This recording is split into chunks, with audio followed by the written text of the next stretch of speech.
సంక్రాంతి కోసం సినిమా చూసాను భయ, పిచ్చ కామెడీ భయ. నా లైఫ్లో ఇంతవరకు ఎప్పుడు ఇటువంటి కామెడీ చూడాలి. ఒక్కసారి ఈ సినిమా చూడండి, మీరు వెంకటేష్ కి ఫ్యాన్స్ అయిపోతారు. అంతే జరిగే సీన్స్ నిజంగా మన ఇంట్లో ప్రియురాలు ఎలా అన్న అసలు కాన్సెప్టే డిఫరెంట్ అన్న.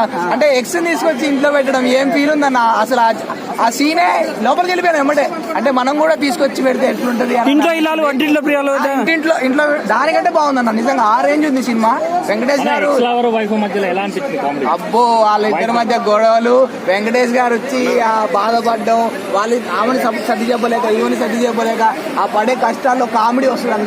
పిచ్చ కామెడీ అన్న. అంటే ఆమె పిలుస్తా ఉంటది, ఈమె పిలుస్తా ఉంటది.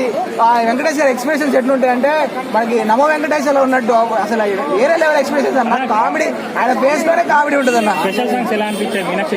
బాగుందన్న అసలు ఆ సాంగ్ ఆడినామన్న. ఆ సాంగ్ సగం వరకు ఆ థియేటర్ లో వీళ్ళు పాడమే సరిపోయింది. అది సాంగ్ ఇంట్లోనే వినపడలేదు అన్న. అదే మనకి గోదావరి గట్టు మీద రావచ్చు అది సగం వినపడదు, ఆ లైన్ వినపడదు. తర్వాత వీళ్ళు పాడమే అయిపోయింది. వాళ్ళు ఆడియన్సే పాడారు. ఆడ వెంకటేశ్వర ఏం పాడింది అర్థం కాలేదు అన్న. సంక్రాంతి గిట్ అంటారు మనది అన్న. హీరోయిన్ మాత్రం వేరే లెవెల్ యాక్టింగ్ చేసింది అన్న. వేరే ఉంది. అదే వెంకటేష్ కి తగ్గ ఎమోషనల్ ఎలా అనిపించింది? ఎమోషన్ చాలా కట్ చేసింది. లాస్ట్ మూమెంట్ లో కొద్దిగా ఎమోషన్ వచ్చింది అన్న. ఎమోషన్ అంటే అన్న వెంకటేష్ గారు ఎమోషన్ ఎట్లా ఏడిపిస్తారు తెలుసుగా మీకు.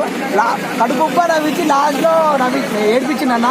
నిజంగా గోరింటాకులో లెక్క ఆ ఏడుపు సీన్స్ అయితే అనిపించింది అన్న. ఇక వెంకటేష్ గారి గురించి ఏడుపు గురించి మనం చెప్పాలి. సంక్రాంతి గిట్ అంటారు మరి. సంక్రాంతికి వస్తున్నాం కదా, సంక్రాంతి కొడుతున్నాం అని పెట్టుకోవాలి. ఇప్పుడు పేరు మార్చుకొని చాలా బాగుందన్న సినిమా. ఇంక ఈ సినిమా తిరుగు లేదంతే. కామెడీ కానీ, రొమాన్స్ కానీ, సెంటిమెంటు, ఫ్యామిలీ ఎమోషన్స్, ఎంటర్టైన్మెంట్, ఒక భార్యకి విలువిస్తాడు భర్త. ఆ సీన్లు కానీ అబ్బా నాకైతే ఒక పక్క నవ్వు, ఒక పక్క అంటే కొద్దిగా అంటే అది ఎమోషనల్ అనమాట. ఆనంద భాషలు నాకు కారిపోయినాయి. ఆ సినిమా వెంకటేష్ పోయా సంక్రాంతి ఫిక్స్ అయిపోయి ఫైనల్ వెంకటేష్. వైఫ్ లవర్ ఎవరు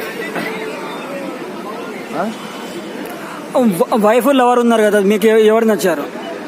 ఇంకా వైఫ్ లవర్ ఇద్దరు స్టోరీలు చాలా బాగున్నాయి. కానీ భార్యకి పెళ్ళిన తర్వాత ఎలా ఉండాలి అనేది ఈ సినిమా.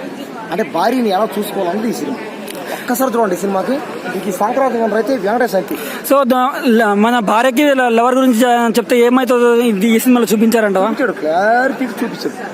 చాలా బాగుంది సినిమా ఓవరాల్ గా సంక్రాంతి విన్నర్ అనుకోవచ్చా? ఇంకా సంక్రాంతి విన్నర్ అయితే వెంకటేష్.